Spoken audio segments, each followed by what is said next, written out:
36 మెంబర్స్ని మనము రెస్క్యూ చేయడం జరిగింది. వారందరూ కూడా చిలుకూరిపేటలో పని చేస్తున్నవారు. ఫర్ 10 years కంటే ఎక్కువ ఒకే చోట్ల వారు పని చేసి ఉన్నారు. సో వారందరినీ కూడా ఇప్పుడు రెస్క్యూ చేయడం జరిగింది, కొత్తపట్నంలో ఉన్నవారు. సో ఇంకా కూడా మన జిల్లాలో ఎక్కువ మంది ఉన్నారు బాండర్ లేబర్.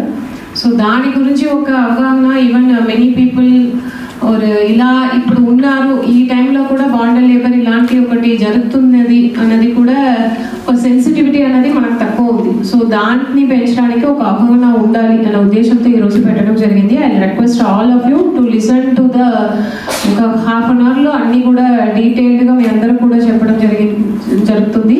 సో హెచ్ఓడీస్ ఎవరు కూడా ఇది నా డిపార్ట్మెంట్ సంబంధించినది కాదు, that is the function of revenue department are labour department అలా కాకుండా all the HODs should take keen interest in this thing. ఎందుకంటే ఒకసారి వారు రెస్క్యూ చేసిన తర్వాత ఇప్పుడు ఎవరైతే 36 మెంబర్స్ని రెస్క్యూ చేసి ఉన్నామో వారు అందరికీ కూడా రీహాబిలిటేషన్లో భాగంగా ఒక బాండర్ లేబర్ వారికి ఒక కాలనీ రెడీ చేయబోతున్నాము. ఆల్రెడీ ల్యాండ్ ఐడెంటిఫై చేసాము, వారికి ల్యాండ్ ఇచ్చి హౌస్, అదేవిధంగా వారికి కావాల్సిన లైవ్లీహుడ్ ఫెసిలిటీస్. సో దానికి అన్ని డిపార్ట్మెంట్స్ కూడా దాంట్లో వస్తారు. Health department, education, DRDA, all the departments వస్తారు. కాబట్టి మీరు అందరికీ కూడా దీని గురించి బేసిక్గా ఒక అవగాహన అనేది ఉండాలి.